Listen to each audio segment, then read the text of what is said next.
예,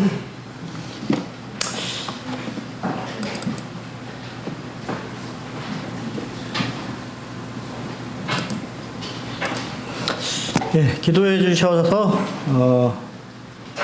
수원 중북교회에 잘 다녀왔습니다. 이렇게 따뜻한 또 환대와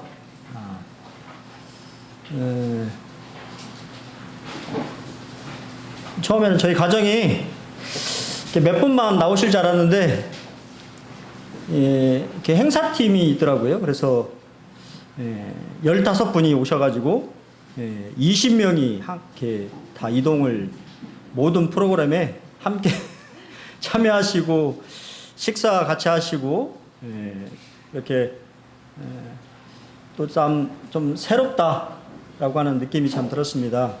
대접을 하는 그런 입장인데 대접을 또 이렇게 받으니까 참 감사가 되었고 또 모임이 상당히 이제 역사가 있는 50년이 넘은 이제 모임인데 제가 느낀 거는 분위기가 참 좋다. 우리 군산 보령교회는 분위기가 좋은가요? 네. 예. 거기도 분위기가 좋더라고요. 그리고 제가 느꼈던 것이 자유로움 속에 질서가 있는 그런 모임인 것 같다는 생각이 참 들었어요. 누가 얘기하지 않아도 알아서 모든 성도들이 자기가 맡은 그런 팀의 그런 일들을 자유롭게 하면서 또 동일하게 그 안에 질서가 이렇게 있는 그런 모습들을 참 보면서 감사가 좀 되었습니다. 예, 오늘은 한밤중에 만남, 밤에 만나는 것이 좀 어떤지 모르겠습니다만 우리도 주님이 언제 오실지 모르겠지만 또 어둠이 가까울수록 새벽별이 뜨잖아요. 새벽에 별이 뜨는 것처럼 우리 주님도 우리를 만나기 위해서 언젠가는 오실 것인데 우리는 어떠한 만남을 가질 것인지 또 이런 눕기를 통해 가지고 조금 말씀을 교훈받도록 하겠습니다. 예, 같이 보실 성경 본문은 룻기 3장. 예, 이제 다 쉽게 찾으실 수 있으시죠? 사사기 다음이 룻기입니다.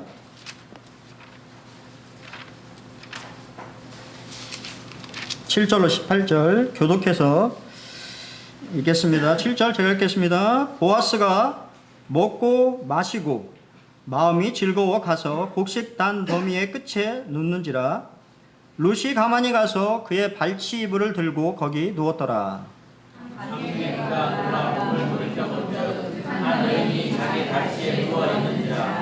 이르되 네가 누구냐 하니 대답하되 나는 당신의 여종 룻이오니 당신의 옷자락을 펴 당신의 여종을 덮으소서. 이는 당신이 기업을 물을 자가 됨이니이다 하니 그가 이르되 내 딸아 여호와께서 내게 복 주시기를 원하노라. 네가 가난하건 부하건 젊은 자를 따르지 아니하였으니 네가 베푼 이내가 처음보다 나중이 더하도다. 그리고 이제 내 딸아 두려워하지 말라. 내가 네 말대로 네게 다 행하리라. 네가 현숙한 여자인 줄을 나의 성읍 백성이 다 아느니라. 참으로 나는 기업을 물을 자이나 기업 물을 자로서 나보다 더 가까운 사람이 있으니 이 밤에 여기서 머물라. 아침에 그가 기업 물을 자의 책임을 내게 이행하려 하면 좋으니 그가 그 기업 물을 자의 책임을 행할 것이니라. 만일 그가 기업 물을 자의 책임을 내게 이행하기를 기뻐하지 아니하면 여호와께서 살아계심을 두고 맹세하노니 내가 기업 물을 자의 책임을 내게 이행하리라. 아침까지 누워 있을지니라 하는지라. 룻이 새벽까지 그의 발치에 누웠다가 사람이 서로 알아보기 어려울 때에 일어났으니 보아스가 말하기를 여인이 타작마당에 들어온 것을 사람이 알지 못하여야 할 것이라 했습니다. 보아스가 이르되 네 겉옷을 가져다가 그것을 펴서 잡으라 하매 그것을 펴서 잡으니 보리를 6번 대어 룻에게 지어주고 성읍으로 들어가니라.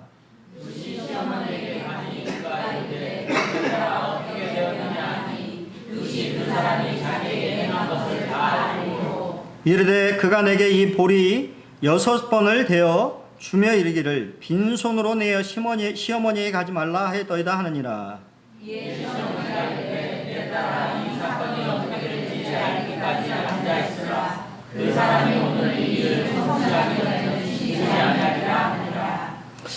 예, 지난 시간에도 말씀드렸습니다만 룻기는 룻과 보아스의 그냥 사랑 이야기 정도로 보시면 안 되겠고요.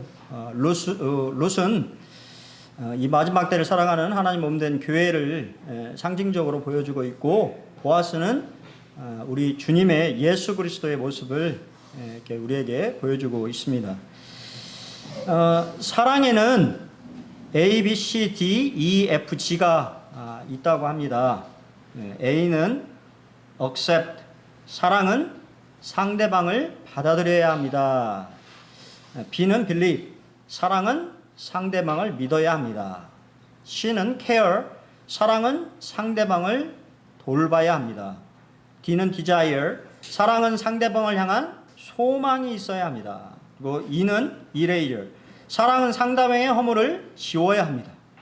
F는 forgive, 사랑은 상대방의 모든 잘못을 용서해야 합니다.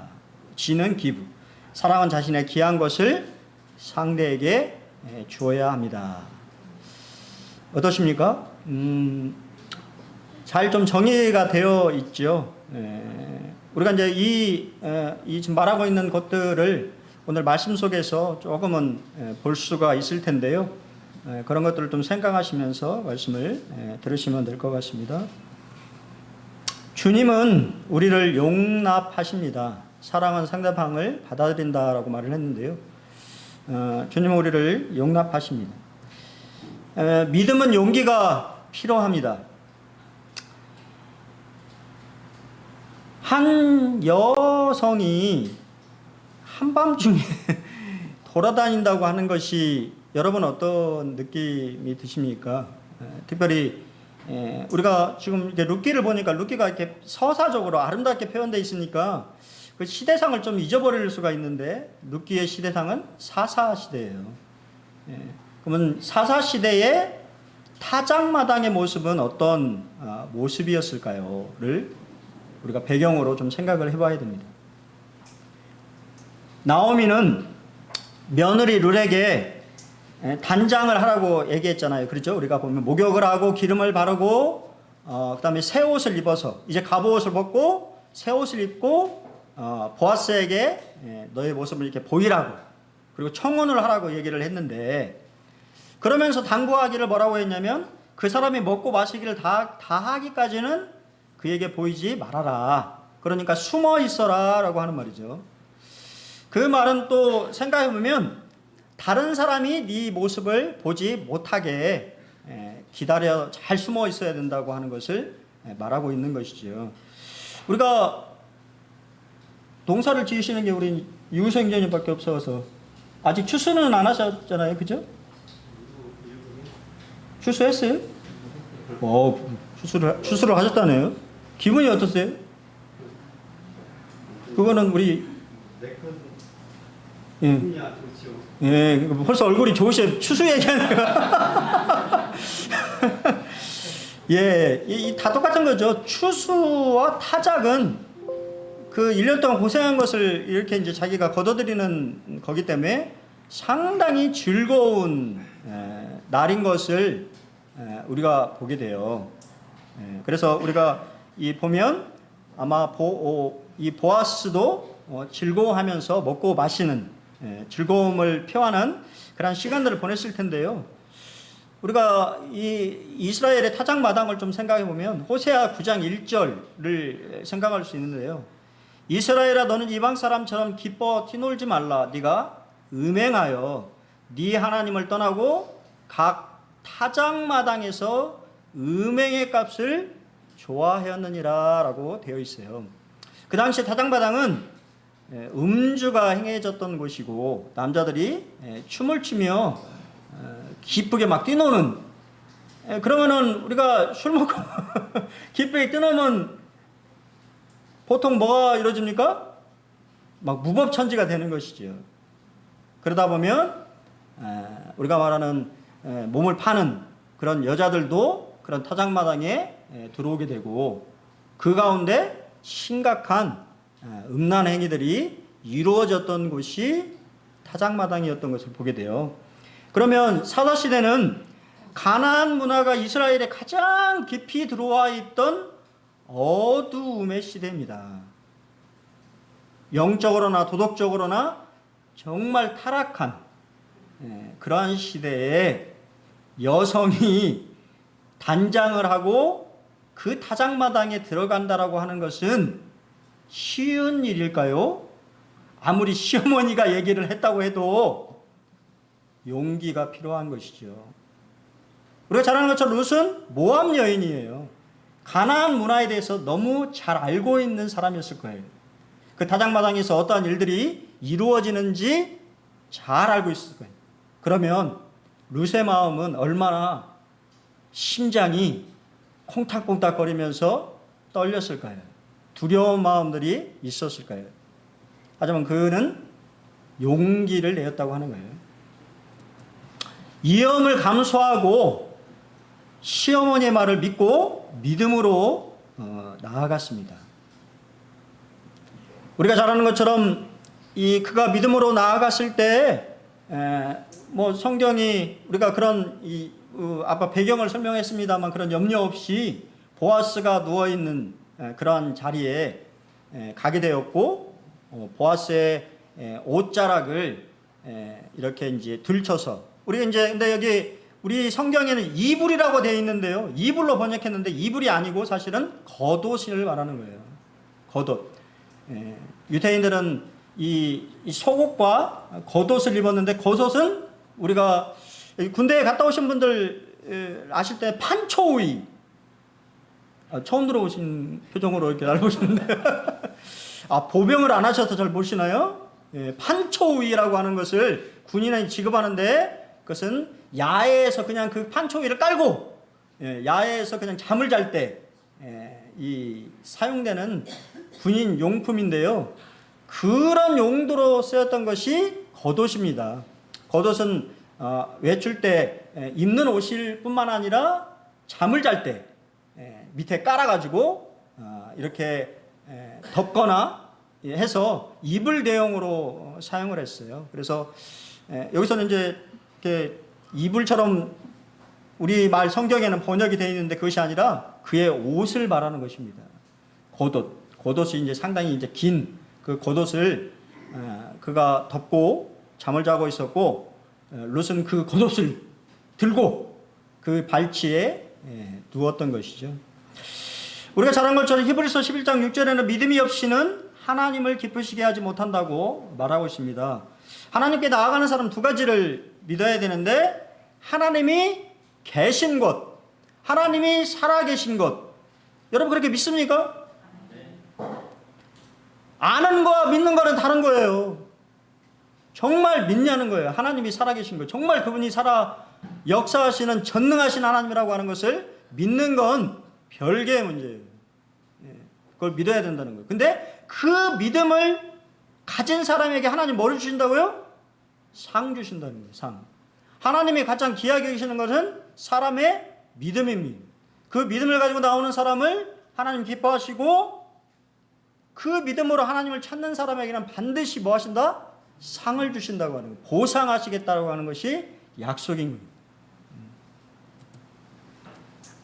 날개는 옷자락이라고 하는 단어와 같은 히브리어를 가지고 있어요. 카나프라고 하는 뜻인데 이 날개와 옷자락이라고 하는 것은 보호와 구원과 안식을 포함하고 있는 단어예요.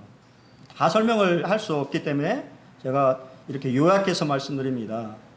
옷자락이라고 하는 것은 그 사람의 옷자락으로 덮는다라고 하는 것은 그러니까 그 옷자락을 들쳐서 보아스의 발치에 누우면서 룻이 당신의 옷자락으로 나를 덮어주소서라고 말한 것은 당신의 보호 아래에 있겠습니다. 곧 나를 당신의 신부로 받아주세요라고 하는 파격적인 말이죠. 아니 요즘에도 이 여성이 요즘은 좀 그런 시대잖아요, 그렇죠? 요즘은 그런 시대죠. 요즘은 여성이 좋아하면 그럴 수 있죠. 왜 아닙니까? 다 아니 그렇잖아요. 좋아하면 여성이 좋아하면 그렇게 청혼할 수 있는 시대잖아요. 아닌가 봐요. 아니 근데 몇천 년 전에 이렇게 한다고 하는 것은 얼마나 파격적인 일입니까? 여성이 남자의 발치에 가서 자기가 입고 있는 겉옷을 들고는 그 밑에 쭈그려 누워서 당신의 옷으로 나를 받아달라고, 보호해달라고, 당신이 나의 남편이 돼달라고 하는 얘기를 한다고 하는 것이 얼마나 대단한 것입니다. 그는 그렇게 하나님 앞에 나아갔어요. 근데 참 재밌는 것은 이 말을 했던 사람이 보아스거든요. 보아스가 룻기 2장 12절에 네가 하나님의 날개 아래 보호받으려고 왔다. 그래서 하나님이 너에게 상을 주실 것이다 라고 축복했거든요. 근데 그 말을 동일하게 룻이 날개라고 하는 말이 바로 옷자락이라고 하는 말과 같은 단어를 사용해서 당신의 날개로 나를 보호해 주십시오. 내가 당신의 그늘 아래 살겠습니다 라고 얘기를 하는 것을 보게 됩니다. 여러분 나중에 옷자락이라고 하는 것을, 옷자락이 우리하고는 좀 달라요. 우리 옷은 유대인들은 겉옷에 숄이 달려 있어요. 숄 아십니까? 숄 이렇게 무늬가 달려 있어서 이 사방으로 숄이 달려 있는데 그 숄은 뭐를 의미하냐면 하나님의 말씀, 모세 오경, 토라와 여호와를 상징해요. 그래서 지금 우리가 말씀 볼 수 없습니다만 이 12년 동안 혈류병, 그죠? 피가 계속 흘러서 고생했던 여인이 예수님의 옷자락을 잡았다고 하는데 옷자락은 숄을 말하는 거예요. 그러니까 뭐를 잡았냐면 여호와를 잡은 거예요. 이해하시겠어요? 숄의 의미가, 유대인들의 이 숄의 의미는 여호와 하나님을 의미해요. 근데 그것을 잡았다고 하는 것은 이 여인이 그러한 믿음으로 하나님 앞에 나아가면 이 병이 치유될 것이라고 하는 믿음으로 붙잡았을 때 붙잡는 것만으로도 병이 나았다고 말씀하시고, 그러한 역사가 일어나니까 수많은 사람들이 예수님의 옷자락, 그 숄을 잡으려고 병자들이 나와왔다고 하는 것입니다. 하나님이 얼마나 놀라운 분이시고 전능하신 분인지를 우리가 알 수 있는 거예요. 그렇기 때문에 믿음으로 하나님의 치유를 바라고 나가시면 치유함을 받는 것입니다. 그게 어떠한 병이든지 간에. 러시아의 대문호인 톨스토이는 아래의 질문을 받고 다음같이 답을 했습니다. 인생을 살면서 가장 중요한 것은 무엇인가? 그건 지금이다. 그렇다면 가장 중요한 사람은 누구인가? 바로 내 앞에 있는 사람이다. 뭐 앞에, 옆에 이해되십니까? 여러분 앞에, 옆에 있는 분이 지금 이 시간 가장 중요한 사람입니다. 우리 동희 형제 서아가 가장 중요한 잘 케어해야 되는, 잘 돌봐야 되는, 그리고 가장 중요한 일은 바로 내 앞에 있는 사람에게 뭐 하는 거예요? 정성을 다하는 것이다. 지금을 놓치면 인생을 놓치는 것이므로 지금을 붙잡아야 합니다. 믿음으로 붙잡아야 합니다. 지금 할 수 있는 일에 용기를 내어 바로 내 앞에 있는 사람에게 정성을 다하는 일입니다. 예, 오늘 이 시간 여러분 옆에 계신 분들에게 사랑의 인사나 사랑의 격려, 또 여러분의 마음들을 표현하는 것, 그런 것이 가장 중요한 일이고, 또 동일하게 그러한 거에는 용기가 필요한 것을 보게 됩니다. 두 번째는 주님은 우리에게 확신을 주신다고 하는 거예요.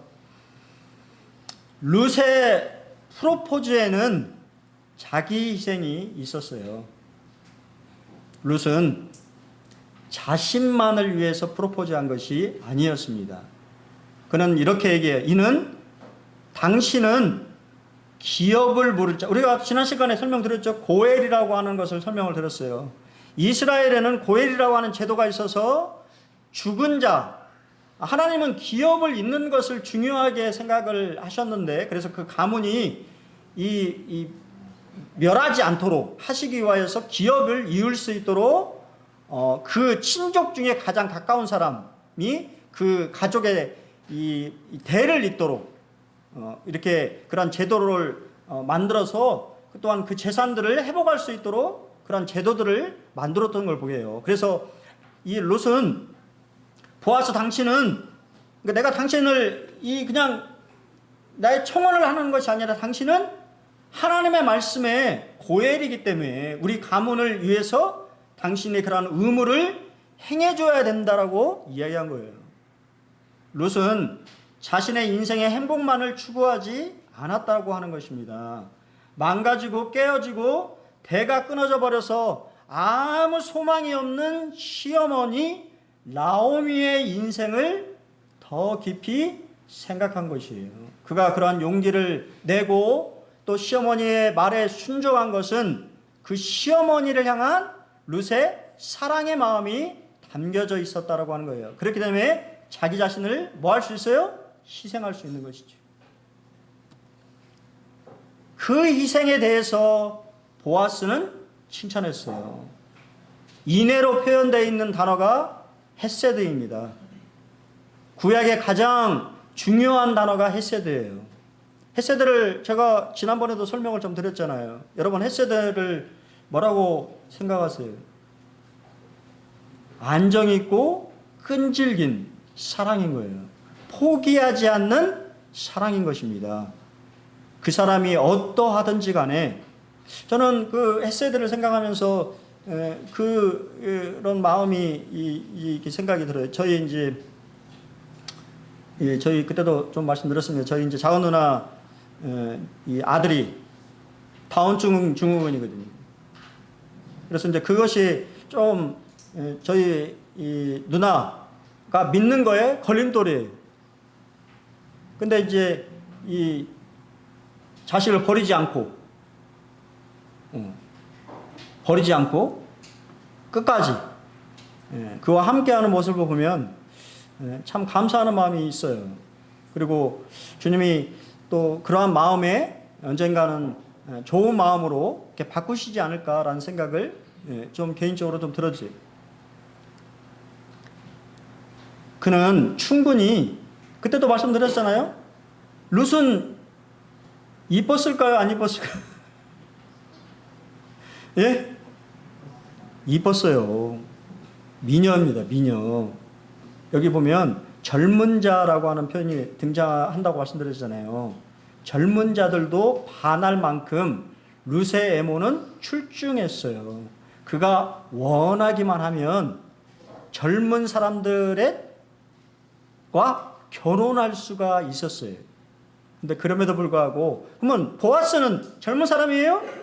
아니에요. 나이 차이가 엄청나게 많이 난 보아스는 나이가 있는 중년이었습니다.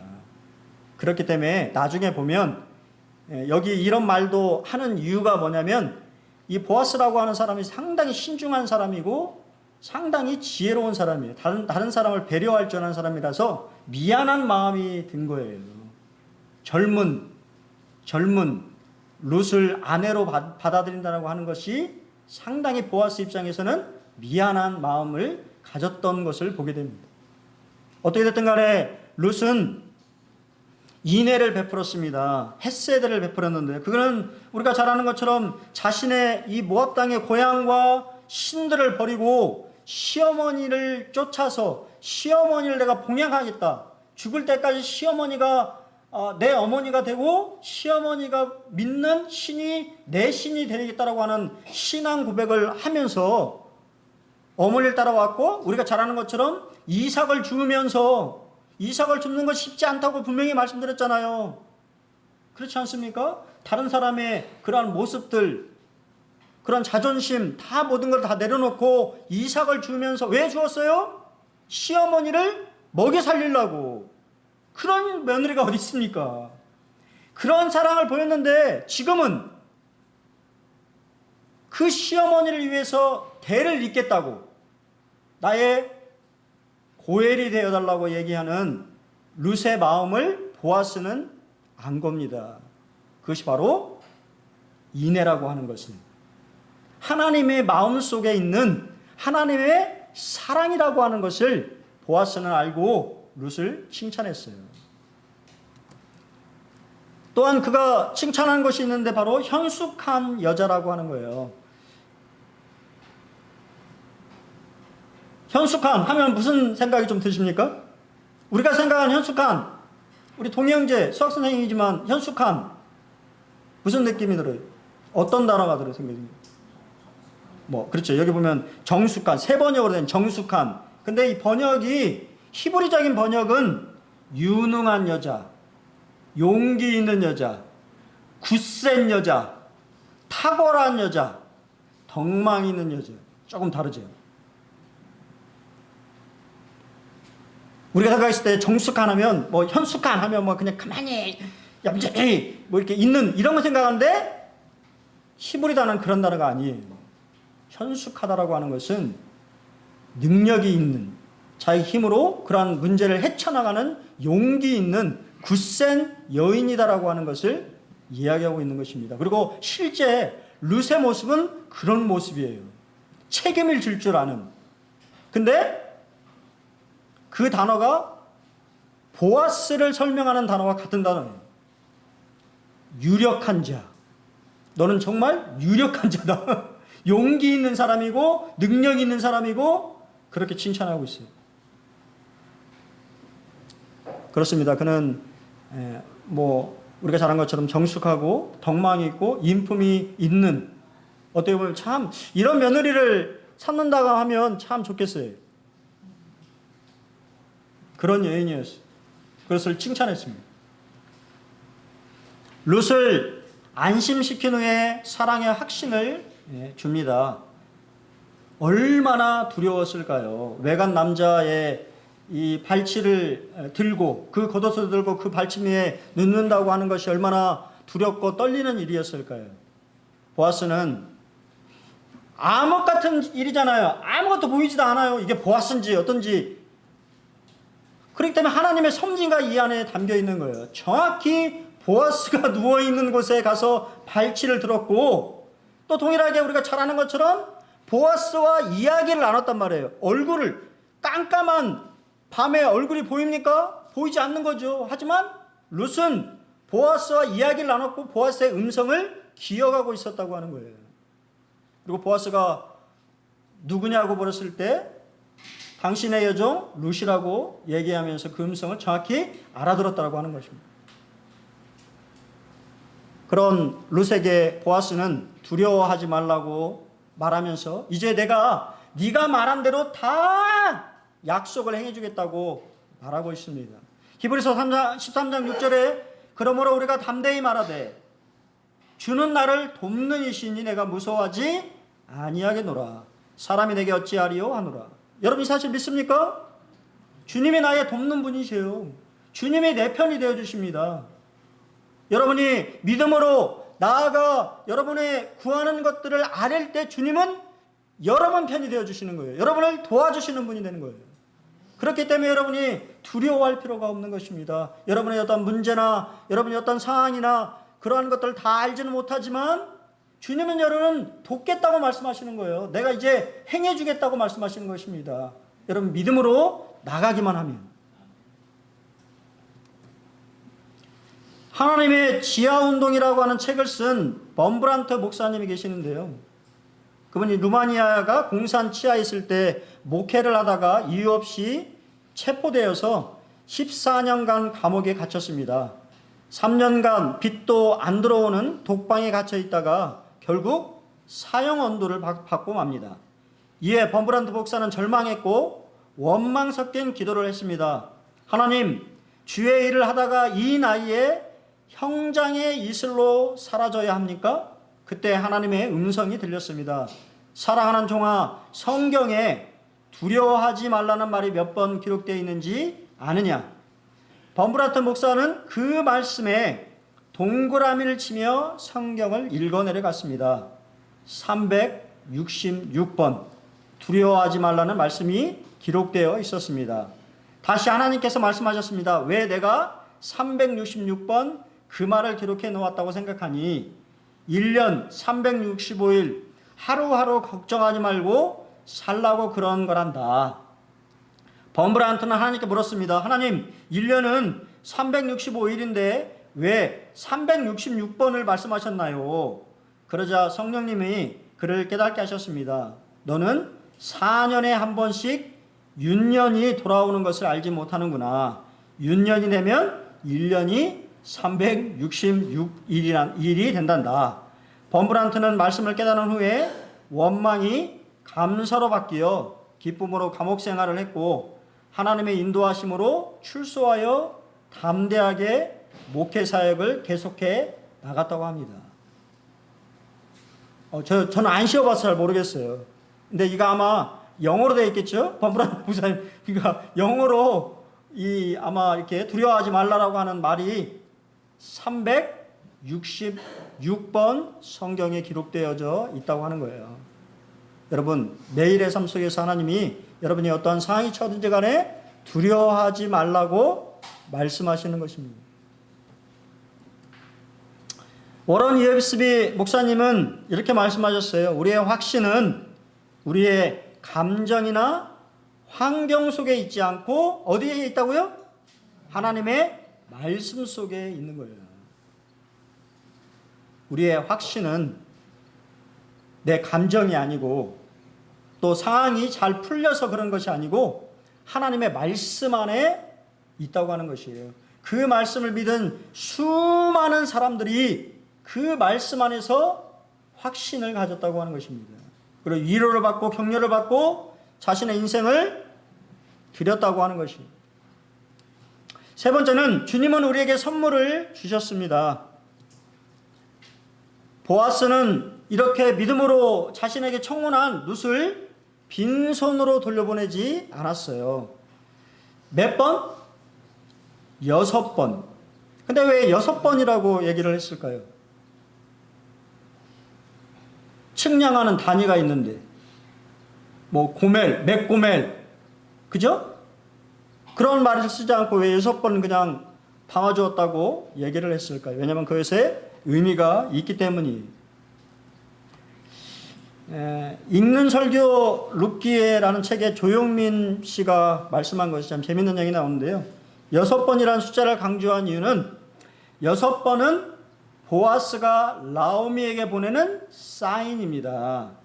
이스라엘 백성들은 숫자에 의미를 부여했습니다. 7은 하나님의 숫자로 완전, 안식을 의미하는 완성 숫자입니다.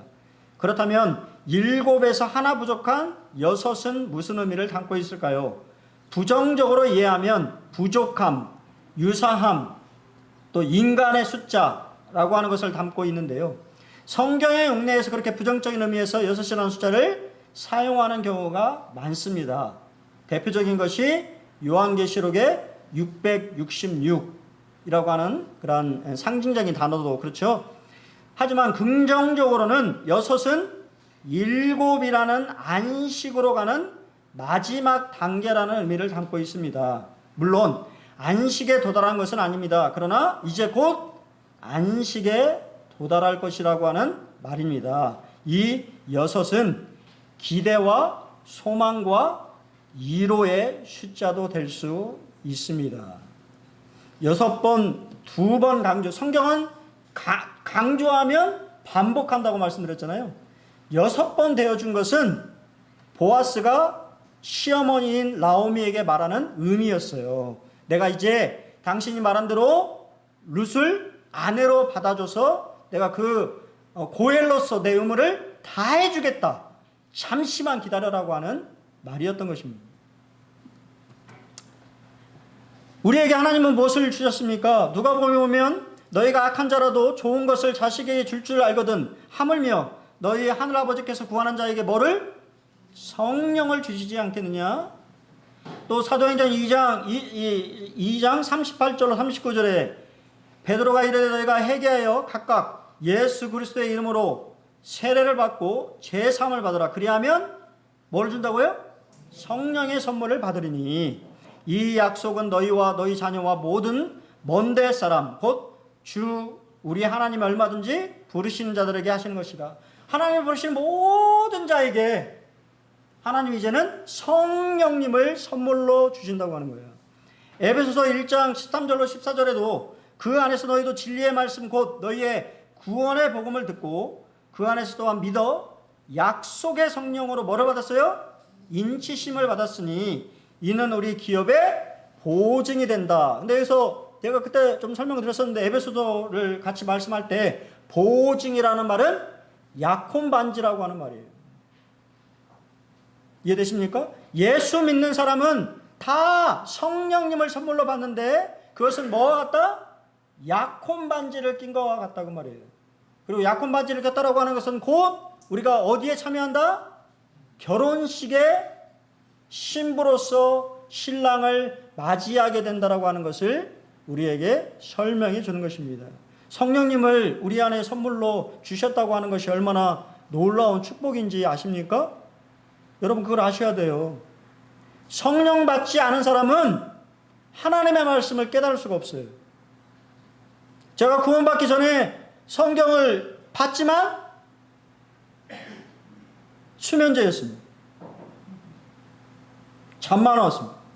하지만 제가 구원받고 성경은 매일의 삶의 치료제예요. 에너지입니다. 어떤 분이 말하는 것처럼 날이 새서 말씀을 보다 보니까 날이 새 있더라. 그런 경험 혹시 있으세요? 여러분의 그런 경험이 있기를 바랍니다. 하나님의 말씀은 생명력이 있어요. 사람이 6만이는 우리가 이제 지금 이 말씀을 끝나면 식사하죠. 배고프십니까? 육이 있기 때문에 배고파요. 저도 배고프거든요. 말하고 있으니.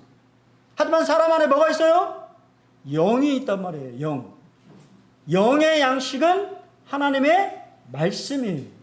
그것을 성령님이 깨닫게 하시는 것입니다. 그렇기 때문에 하나님과 교통한다라고 하는 것이 얼마나 놀라운 것인지 여러분 아셔야 돼요. 우리 안에 성령님이 계심으로 인해서 우리가 다른데 저 수원중부 갔는데요. 한 번도 만나보지 못한 분들을 만났는데 교제가 돼. 교통이 돼. 만나면 즐거워. 세상 얘기했겠습니까? 예수 얘기한 거지. 예수 얘기했는데 막 좋대. 아멘해. 왜 그래요? 우리 안에 성령의 교통하심이 있기 때문이에요. 우리는 마지막으로 뭐를 해야 됩니까? 믿음과 오래 참음으로 기다려야 합니다. 이제 룻은요 보아스에게 모든 것을 맡겨버렸어요. 그리고 기다렸습니다. 시어머니도 그것을 알고 기다리라고 말합니다. 이에 시어머니가 이르되 내 딸아 이 사건이 어떻게 될지 알기까지 그냥 가만히 앉아 있어라. 이제 누가 해준다? 보아스가 알아서 다 할 것이라고 하는 거예요. 여러분이 무엇인가를 하나님 앞에 맡겼다면 이제는 기다리는 일만 남은 거예요. 거기에는 뭐가 필요해요? 믿음과 인내가 필요한 것입니다. 사무엘상 12장 16절에 너희는 이제 가만히 서서 여호와께서 너희 목전에서 행하시는 이 큰 일을 보라. 시편 46편 10절에 이르시기를 너희는 가만히 있어 내가 하나님 됨을 알지어다. 내가 문나라 중에서 높임을 받으리라. 내가 세계 중에서 높임을 받으리라 하시도다. 여러분은 어떠실지 모르겠습니다만 저는 이제 여기 군산 번영로교회 이제 오기 전에 인천에서 외국인 사역을 담당했는데요. 외국인 사역을 하면 우리가 이렇게 초청을 하고 막 그러잖아요. 그럼 얼마나 올까? 그런 마음이 든단 말이에요. 제가 여기 내려오기 전에 2012년도에 마지막 설날 캠프를 총 책임을 져서 제가 했는데요. 상황은 정말 안 좋았어요. 구도자들이 이렇게 썩 좋지 않은, 반응도 별로 안 좋고, 그래서 뭐 교회 초청하는데 몇 분이나 오실까? 또 날씨도 별로 안 좋았어요. 막 비도 오고 그랬습니다. 그럼 제가 할 수 있는 일이 뭘까요? 돌아보고 그런 일을 다 했어요. 기도하는 것밖에 없어요. 이제 하나님 앞에 모든 것을 맡기고 이제 하나님이 하시는 일이니 하나님이 보내달라고 간절히 일꾼들이 모여서 기도했어요. 그랬을 때 어떻게 하셨을까요? 하나님은 200명이 넘는 구도자를 보내주셨어요. 가장 많이 모여졌어요. 외국인 집회 중에 가장 많은 구두자들이 참석하고 복음을 듣고 하나님이 하신 거예요. 그냥 우리가 믿음으로 맡기면 하나님이 해주시는 거예요. 여러분, 그런 역사들을 보게 됐을 때 하나님에 대해서 믿음이 생기는 것입니다. 여러분이 그렇게 그런 믿음의 경험들을 하시기를 바랍니다. 그래야 되는 거예요. 그냥 믿음은 지식이 아니에요. 하나님 살아계시기 때문에 내가 믿음으로 맡겼을 때 하나님은 역사하시는 것을 보게 됩니다. 그리고 잠잠히 믿음으로 기다릴 필요가 있어요. 그런 것이 필요해요. 근데 우리가 잠잠하지 못할 때가 있어요. 불안하고 그럴 때 마음에 동요가 일어나고, 여러분 그럴 때일수록 더욱 하나님 앞에 매달리고 하나님 앞에 맡기시기 바랍니다. 그럼 하나님은 반드시 여러분이 맡긴 일들을 하나님이 이루어 주시는 거예요. 같이 한번 읽어보겠습니다. 히브리서 6장 12절 시작. 게으르지 아니하고 믿음과 오래 참으로 말미암아 약속들을 기업으로 받는 자들을 본받는 자가 되게 하려는 것이니라. 너희가 인내가 필요하면 너희가 하나님의 뜻을 행한 후에 약속하신 것을 받기 위함이라. 하나님이 약속하신 것을 받으려면은 인내가 필요해요. 인내, 믿음이 필요합니다. 여러분, 때때로 우리가 원하는 대로, 우리가 생각한 대로, 계획한 대로 안 될 때가 있을지라도 하나님을 믿으시고 인내함으로 기다리시면, 또 하나님이 그런 일들을 여러분이 전적으로 맡기면 그분이 이루실 줄 믿습니다. 우리는 불안하고 모자랍니다. 하지만 신랑 되신 주님은 신실하십니다. 그 사람이 오늘 이 일을 성취하기 전에는 쉬지 아니하리라. 이 말이 하나님이 여러분에게 주시는 말씀이에요. 여러분의 인생에 여러분을 구원하신 하나님은 지금도 쉬지 아니하시고 우리 안에서 이 예수 그리스도의 형상을 이루어 가시는 일들을 계속해서 하고 계시는 거예요. 사람과 환경과 여러 가지 여건들을 통해서. 그 사람이 오늘 이 일을 성취하기 전에 쉬지 아니하리라. 이것이 우리가 바라보는 주님의 모습입니다. 누가 정죄하리요? 죽으실 뿐 아니라 다시 살아나신 이는 그리스도 예수시니 그는 하나님 우편에 계신 자요. 뭐 한다고요? 우리를 위하여 간구하시는 자시라. 하나님 우편에 사실은 뭐라고 붙어 있냐면 앉아 계신 분이에요. 우리의 구속, 우리의 구원을 위해서 그분이 자신의 목숨을 다 바치셔서 완성하셨어요. 그래서 그분은 지금 하나님 보좌 우편에 뭐 하고 계신다고요? 앉아 계십니다. 다른 것을 할 필요가 없어요. 하지만 앉아 계심에도 불구하고 그분이 뭐를 하고 있어요? 우리를 위해서 간구하시는 거예요. 주님께서 우리를 구원을 위해서 쉬지 않으십니다. 너희 안에 착한 일을 시작하신 이가 그리스도 예수의 날까지 이루실 줄을 확신합니까? 여러분, 우리가 주님을 붙잡고 있는 것이 아닙니다. 주님이 우리를 붙잡고 계시고 우리 안에 성령으로 우리를 빚어가시는 일들을 계속하고 있고, 주님이 다시 오실 때 우리는 영광스러운 주님의 부활의 몸에 참여하게 되는 거예요. 주님께서 끝까지 우리를 붙들어 우리가 마땅히 가야 할 자리에 가게 있을게, 말이 좀 그러네요. 우리가 가야 할 자리에 가게 하시는 거예요. 우리가 가야 할 자리 어디예요? 예수님 옆에잖아요. 아닙니까? 신부가 신랑 옆에 서 있어야지 엉뚱한 데가 있으면 되겠어요? 천국에 우리 자리가 있는 거예요. 세상에 있는 자기 사람들을 사랑하시되 어떻게? 끝까지 사랑하시느니라. 영어 이 구약 성경의 사랑을 뭐라고 표현하냐면 unfailing love. 인간의 사랑은 failing하죠. 그렇지 않습니까? 얼마나 많은 부부가 이혼하나요? 사랑한다고 결혼했는데 이혼하죠. 성격 차이, 뭐 여러 가지 뭐 상황의 차이. 인간의 사랑은 그런 거예요. 조건이 안 맞고 여러 가지 상황들이 어려워지면 포기해 버립니다. 하지만 주님의 사랑은 실패하지 아니하는 사랑이에요. 주님의 사랑은 끝까지 여러분을 붙들어 주시는 사랑이에요. 그게 바로 헤세드의 사랑입니다. 가서 너희를 위하여 뭐를 예비합니까? 신혼집을 예비하고 계신 거예요. 여러분, 결혼하면 그죠? 집을 예비하는 것처럼 우리 주님이 지금 하늘에서 천국에서 여러분의 집을 예비하고 계신 거예요. 그리고 내가 다시 와서 너희를 내게로 영접하여 나 있는 곳에 너희도 있게 하리라. 천국은 결국은 주님과 함께 하는 곳이 천국인 거예요. 여러분, 주님은 다시 분명히 오신다고 말씀하셨고, 여러분이 살고 있는 집보다 훨씬 아름다운, 훨씬 화려하고 영광스러운 신혼집이 천국에 예비되어 있습니다. 여러분, 그 사실을 믿으셔야 돼요. 마지막 적용입니다. 주님은 우리를 용납하십니다. 무엇으로 나가야 돼요? 믿음으로 나가시면 됩니다. 주님은 우리에게 확신을 줍니다. 무엇을 통해서? 말씀을 통해서. 주님은 우리에게 선물을 주셨어요. 왜? 섬기라고. 나 혼자 잘 먹고 잘 살아라는 게 아니고 섬기라고 주신 것입니다. 우리는 그래서 어떻게 해야 돼요? 믿음과 오래 참음으로 기다려야 합니다. 뭐를? 주님의 다시 오심을.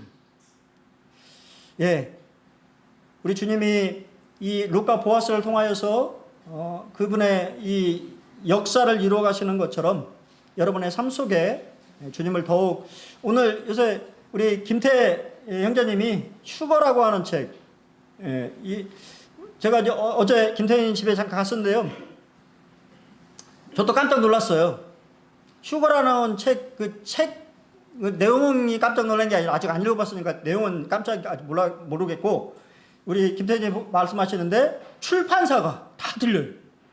형님이 형제님 제가 보여주시는데 출판사가 다 틀리고 번역자가 다 틀려. 그거 보고 깜짝 놀랐어요. 이 책이 얼마나 베스트셀러면 출판하는 회사도 그렇게 많은 회사가 번역자를 따로 초빙해가지고 번역을 할까. 꼭 읽어보시기 바랍니다. 제가 이번 추석 명절에 저도 이렇게 한 권 받았는데요. 읽어보려고 합니다. 한 주도 우리 주님을 이렇게 믿음과 인내하심으로 또 잘 기다리시고 또 좋은 추석 명절을 보내시길 바랍니다. 감사합니다.